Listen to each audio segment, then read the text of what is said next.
وقت قرما دمنا وقت جري ساعد مليجو درايو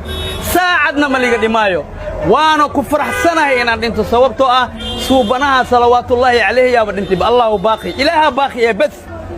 آخر نكيل جوايو بني آدم بماها كاس إلهي أن أمين سنهي إن أن دمناي وكفر حسنهي مالين كيجا هدي لي إماضو والله أنا خسلايا دمنا أنا خسلايو أدونك محلك هذا دب كيالو رفات كيالو سلع يالو ظلم كيالو أم بكنير سحاب الحمد لله إنا لله وإنا إليه راجعون إنا لله وإنا إليه راجعون إنا لله وإنا إليه راجعون إلهي عنا حريص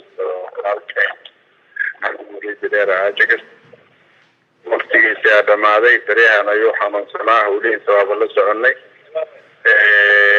روحا من صناح رونا فسو بودي أمون كاستال كلو جيدنا خلاها تريها أمون كاستال الله تعالى ساكن عجيشي سيادة مصفتي سيادة ماذي يا الله الله نحرس مالك وحفظه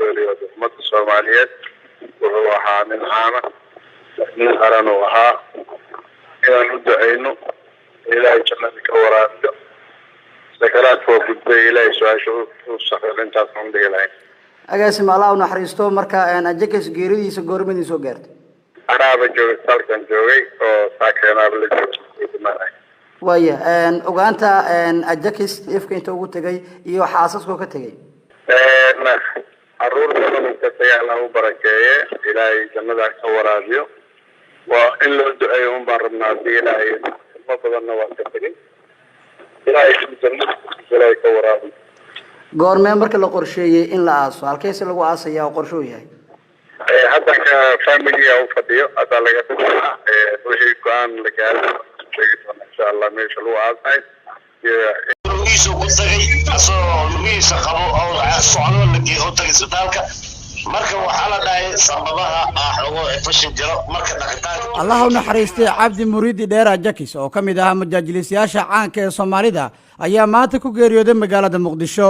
Cabdi Muriidi waxa uu kamid ahaa shakhsiyaad fara ku tiris ah oo aan dalka ka bixin tan iyo dagaaladii sokeeye ee burburkii dawladda dhexe ee Soomaaliya waxa uu ka soo muuqday isla markaana uu duubay muuqaalo kala duwan sidoo kale waxa uu qayb ka ahaa tarjumaada filimada iyo inuu madadaaliyo bulshada Soomaaliyeed